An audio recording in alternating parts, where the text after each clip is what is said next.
നമസ്കാരം. അഫ്ഗാനിസ്ഥാൻ എതിരെയുള്ള സമ്പൂർണ്ണ വിജയത്തിന് ശേഷം ടീം ഇന്ത്യ നേരെ യുകെയിലേക്ക് തന്നെയാണ് തിരിക്കുന്നത്.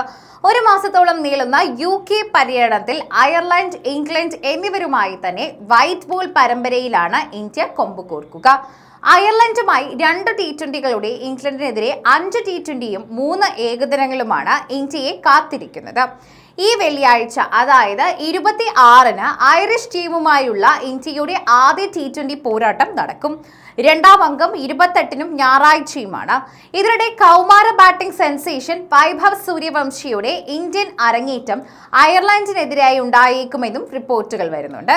കഴിഞ്ഞ ദിവസം ഇന്ത്യൻ എ ടീം ശ്രീലങ്കയിൽ നടന്ന ത്രിരാഷ്ട്ര ഏകദിന പരമ്പരയിൽ ചാമ്പ്യന്മാരായപ്പോൾ ഫൈനലിലെ ഹീറോയും കൂടിയായിരുന്നു വൈഭവ്. ടൈംസ് ഓഫ് ഇന്ത്യയുടെ സീനിയർ ജേർണലിസ്റ്റായ ഗൗരവ് ഗുപ്തയാണ് അയർലൻഡിനെതിരെ ഇന്ത്യൻ സീനിയർ ടീമിനായി വൈഭവ് സൂര്യവംശിയുടെ അരങ്ങേറ്റമുണ്ടാകുമെന്ന് റിപ്പോർട്ട് ചെയ്തിരിക്കുന്നത്. ഇത് സംഭവിക്കുകയാണെങ്കിൽ അന്താരാഷ്ട്ര ക്രിക്കറ്റിൽ ഇന്ത്യക്കായി അരങ്ങേറിയ ഏറ്റവും പ്രായം കുറഞ്ഞ താരമായി വൈഭവ് മാറുകയും ചെയ്യും. നിലവിൽ ഈ റെക്കോർഡിന് അവകാശി മുൻ ബാറ്റിംഗ് ഇതിഹാസം സച്ചിൻ ടെണ്ടുൽക്കർ ആണ്. 16-ാം വയസ്സ് 205-ാം ദിവസം ഇന്ത്യൻ കുപ്പായം അണിഞ്ഞ് അദ്ദേഹം ചരിത്രം കുറിച്ചിരുന്നു. 1989 നവംബറിൽ ചിരവൈരികളായ പാകിസ്ഥാനുമായി നടന്ന ടെസ്റ്റിലായിരുന്നു ഇത്. സച്ചിന്റെ ഈ റെക്കോർഡ് പിന്നീട് ഒരു താരത്തിനും തിരുത്താൻ കഴിഞ്ഞിരുന്നില്ല. അതാണ് വൈഭവ് ഇപ്പോൾ പഴങ്കഥയാക്കി മാറ്റുന്നത്. ബെൽഫാസ്റ്റ് ക്രിക്കറ്റ് ഗ്രൗണ്ടിൽ ജൂൺ 26-ന് നടക്കാനിരിക്കുന്ന ആദ്യ T20യിലൂടെ വൈഭവ് സൂര്യവംശി അന്താരാഷ്ട്ര ക്രിക്കറ്റിൽ അരങ്ങേറിയേക്കും. 4200 കാണികളെ ഉൾക്കൊള്ളിക്കാവുന്ന വേദി കൂടിയാണിത്. യാദൃശികമായി 2007 ജൂണിൽ ഇതേ വേദിയിൽ തന്നെയാണ് രോഹിത് ശർമ്മയും ഏകദിന അരങ്ങേറ്റം നടത്തിയത്. ഇങ്ങനെയായിരുന്നു എക്സിൽ ഗുപ്തയുടെ ട്വീറ്റ് ഉണ്ടായിരുന്നത്. അയർലൻഡിനെതിരെ വൈഭവ് സൂര്യവംശി ഇന്ത്യക്കായി അന്താരാഷ്ട്ര ക്രിക്കറ്റിൽ അരങ്ങേറുകയാണെങ്കിൽ സ്വാഭാവികമായും എല്ലാവരുടെയും ആശങ്ക മലയാളി സൂപ്പർ താരം സഞ്ജു സാംസണിനെ കുറിച്ചായിരിക്കും എന്ന് പറയാം.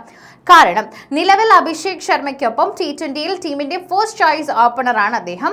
ഏറ്റവും അവസാനമായി കളിച്ച ICC T20 ലോകകപ്പിൽ അഭിഷേകിന് കൂട്ടായി ഓപ്പണിംഗിൽ സഞ്ജു വന്നതോടെയാണ് ഇന്ത്യയുടെ സമയം തെളിഞ്ഞതെന്ന് പൊതുവെ പറയുന്നു.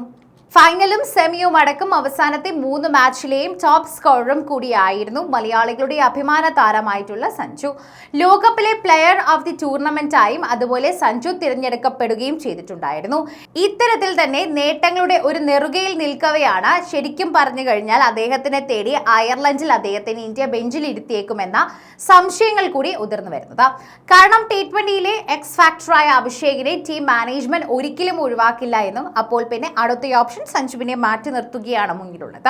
മാത്രമല്ല, നേരത്തെ അദ്ദേഹത്തെ ഏറെ പിന്തുണച്ചിരുന്ന ക്യാപ്റ്റൻ സൂര്യകുമാർ യാദവും ഇപ്പോൾ T20 ടീമിന്റെ ഭാഗമല്ല എന്ന കാര്യം.